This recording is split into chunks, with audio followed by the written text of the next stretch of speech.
তুমি কি কখনো ভেবেছ এই দুনিয়ায় এমনও মানুষ আছে যাদের আল্লাহ নিজের বন্ধু বলে ভালোবাসেন? হ্যাঁ, তাদের বলা হয় আল্লাহর ওলি। আজ আমি তোমাকে বলবো কিভাবে তুমিও হতে পারো আল্লাহর সেই প্রিয় বান্দাদের একজন। প্রথম সত্য, ঈমান। আল্লাহ বলেন, জেনে রাখো, নিশ্চয়ই আল্লাহর বন্ধুদের কোনো ভয় নেই, তারা দুঃখিতও হবে না। সূরা ইউনূস আয়াত ৬২।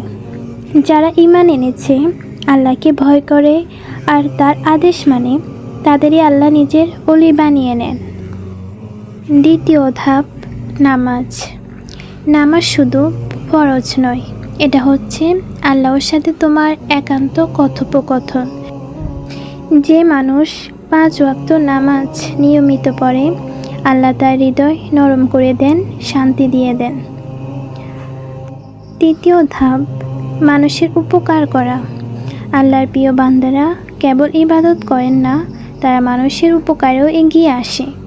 কারো মুখে হাসি ফোটানো, কারো কষ্টে পাশে থাকা, এই কাজগুলি আল্লাহর কাছে সবচেয়ে প্রিয়। চতুর্থ ধাপ, পাপ থেকে দূরে থাকা।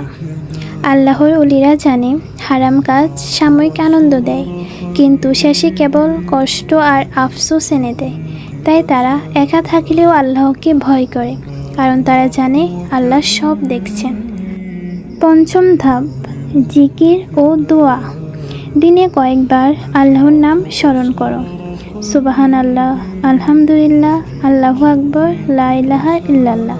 এই ছোট ছোট জিকির তোমার অন্তরকে আল্লাহর দিকে টেনে নিয়ে যায়। ষষ্ঠ ধাপ, ধৈর্য আর আল্লাহর প্রতি ভরসা। যখন সব দরজা বন্ধ মনে হয়, তখনও যদি তুমি বলো, হে আল্লাহ, তুমি আমার পাশে আছো, তখন আল্লাহ বলেন, আমি তোমার জন্য যথেষ্ট।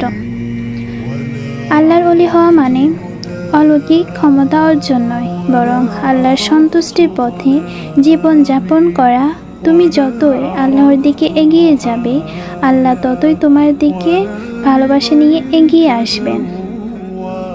মহানবী সাল্লাল্লাহু আলাইহি ওয়াসাল্লাম বলেছেন, যে ব্যক্তি আল্লাহর দিকে এক হাত এগিয়ে আসে, আল্লাহ তার দিকে এক বাহু এগিয়ে আসেন। তাই প্রিয় শ্রোতা, আজ থেকে একটা প্রতিজ্ঞা করো, আমি আল্লাহর প্রিয় বান্দা হতে চাই। ছোট ছোট কাজ দিয়ে শুরু করো, আর দেখো কেমন করে আল্লাহ তোমার জীবন আলোয় ভরিয়ে দেন। যারা আল্লাহকে ভালোবাসে, আল্লাহও তাদের ভালোবাসেন। আল্লাহ আমাদের সবাইকে তার ওলিদের অন্তর্ভুক্ত করুন। আমিন।